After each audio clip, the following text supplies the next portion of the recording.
कधी विचार केलाय का की नशीब म्हणजे नक्की काय असतं? ती अशी गोष्ट आहे जी आपल्याला अचानक मिळते की आपण ती आपल्या कर्मांनी कमवतो? चला, ह्या विश्लेषणात आपण योग्यता आणि नशीब यांच्यातल्या ह्याच अतूट नात्याबद्दल जाणून घेऊया. तर मग एका सोप्या पण महत्वाच्या प्रश्नानं सुरुवात करूया. खरंच कोणाचं नशीब चोरता येतं का? या प्रश्नाचं उत्तर शोधण्यासाठी आपण एका जुन्या कथेकडे वळूया, जी आपल्याला नशिबाचं खरं स्वरूप काय आहे हे दाखवून देईल. तर ही गोष्ट आहे अनाथ पिंडिक नावाच्या एका खूप श्रीमंत माणसाची. त्याच्याकडे एक ब्राह्मण येतो ज्याचा पक्का विश्वास असतो की दुसऱ्याचं नशीब सहजरित्या चोरता येतं. पाहूया तो काय करतो ते. त्या ब्राह्मणाची पारखी नजर होती आणि त्याची नजर खिळली ती अनाथपिंडिकाच्या एका खास गोष्टीवर, सोन्याच्या पिंजऱ्यात ठेवलेल्या एका तेजस्वी पांढऱ्या कोंबड्यावर. त्याला खात्रीच पटली की अनाथपिंडिकाचं सगळं ऐश्वर्य, सगळं भाग्य याच कोंबड्यात आहे. बघा गंमत कशी होते. ब्राह्मणानं तो कोंबडा मागितला आणि काय आश्चर्य, नशीब तिथून निसटलं आणि एका रत्नात शिरलं. त्यानं ते रत्न मागितलं तर नशीब एका गदेमध्ये गेलं आणि जेव्हा त्यानं ती गदा मागितली तेव्हा नशीब थेट अनाथपिंडिकाच्या पत्नी पुण्यलखणाच्या डोक्यावर जाऊन बसलं. जणू काही ते नशीब कोणाच्याच हाती लागत नव्हतं. आता इतके प्रयत्न करूनही हाती काहीच लागलं नाही.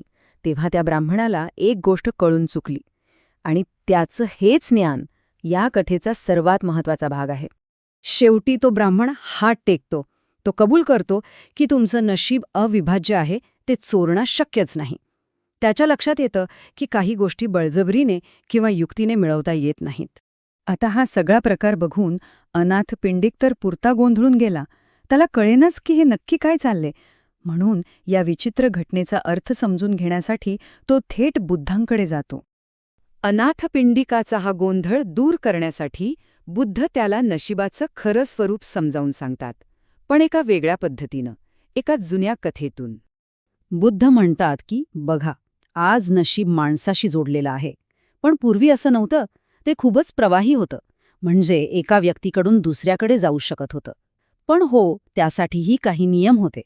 तर ही गोष्ट आहे एका सामान्य माणसाची, जो जंगलात लाकडं काटक्या गोळा करायचा, आणि एके दिवशी पहाटे त्याला झाडावर 2 कोंबडे भांडताना दिसले.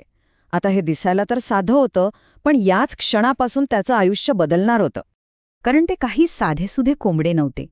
त्यांच्या त्या भांडणातून एक मोठं रहस्य बाहेर आलं, एक भविष्यवाणी जी त्यांच्या मांसाशी जोडलेली होती. म्हणजे बघा, नियम अगदी स्पष्ट होते. जो कोणी त्या कोंबड्याचे मांसल भाग खाईल तो राजा बनेल. बाहेरील भाग खाणाऱ्याला सेनापती किंवा राणीपद मिळेल आणि हाडाजवळचं मांस खाणारा राज्याचा खजिनदार बनेल. प्रत्येक भागाशी एक वेगळं नशीब जोडलेलं होतं. आता राजा बनणार म्हटल्यावर कोण थांबणार? ती भविष्यवाणी ऐकताच त्या लाकूड तोड्यानं क्षणाचाही विचार न करता त्या कोंबड्याला पकडलं. त्याला वाटलं, झालं, आता आपलं नशीब उघडलं. पण नियतीच्या मनात काहीतरी वेगळंच होतं. आणि इथेच कथेला एक जबरदस्त ट्विस्ट मिळतो. त्या लाकूड तोड्याचा इरादा काहीही असो, नशिबानं मात्र स्वतःचा वेगळाच मार्ग निवडला होता. तो कोंबडा शिजवून खाणार. त्याआधी तो आणि त्याची बायको नदीत अंघोळीला उतरले, आणि नेमकं त्याच वेळी वाऱ्याची एक झुळूक आली आणि तो शिजवलेला कोंबडा पानांच्या द्रोणासकट नदीच्या प्रवाहात वाहून गेला. अक्षरशः डोळ्यांदेखत त्याचं नशीब निसटून गेलं. तो वाहता वाहता कोंबडा पोचला एका हत्ती प्रशिक्षकाकडे. त्याला तर या भविष्यवाणीबद्दल काहीच माहीत नव्हतं. त्याला ते नशीब अगदी अपघातानंच सापडलं. पण गंमत पुढेच आहे. एका तपस्वीला आपल्या दिव्य दृष्टीने हे सगळं दिसतं. तो त्या हत्ती प्रशिक्षकाकडे जातो आणि त्याला सांगतो की या कोंबड्याचे मांसल भाग तू खा.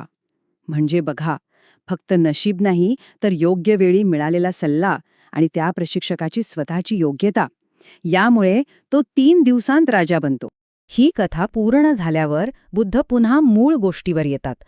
ते हत्ती प्रशिक्षकाच्या नशिबाला त्या ब्राह्मणाच्या अयशस्वी प्रयत्नांशी जोडतात आणि सांगतात की खरं नशीब बाहेरच्या वस्तूंमध्ये नसतंच मुळी. बुद्ध स्पष्ट करतात की खरं नशीब हे पुण्य नावाच्या एका आंतरिक खजिन्यातून येतं. आता पुण्य म्हणजे काय? तर मागच्या जन्मात आपण जी काही चांगली कामं करतो त्याचीच ही कमाई आहे. आणि ही कमाई या जन्मात आपल्यासाठी चांगली परिस्थिती निर्माण करते. आणि म्हणूनच ते सोडता येत नाही. आणि लक्षात घ्या, हा पुण्याचा खजिना म्हणजे काही सोनं, चांदी किंवा हिरेमोती नाहीत, तर यात असतात आपले सद्गुण, आपलं शहाणपण, आत्मनियंत्रण, आपली चांगली वृत्ती, आणि ह्याच गुणांमुळे खरं भाग्य मिळतं. थोडक्यात सांगायचं तर तो हत्ती प्रशिक्षक राजा का बनला? तर त्याच्या पुण्यामुळे. आणि अगदी त्याचप्रमाणे अनाथपिंडिकाचं नशीब हे त्याच्या स्वतःच्या पुण्यामुळेच त्याच्यापासून वेगळं होऊ शकत नव्हतं. ते कोणीही चोरू शकत नव्हतं. तर मग ही कथा आपल्याला एका महत्त्वाच्या प्रश्नावर आणून सोडते. नशीब ही अशी गोष्ट आहे का जिच्या मागे आपण पळतो, की ती अशी गोष्ट आहे जी आपण आपल्या चांगल्या कर्मांनी, आपल्या चारित्र्यानं कमवतो? कदाचित खरं भाग्य शोधण्याचा मार्ग बाहेर नाही, तर आपल्या आतच आहे.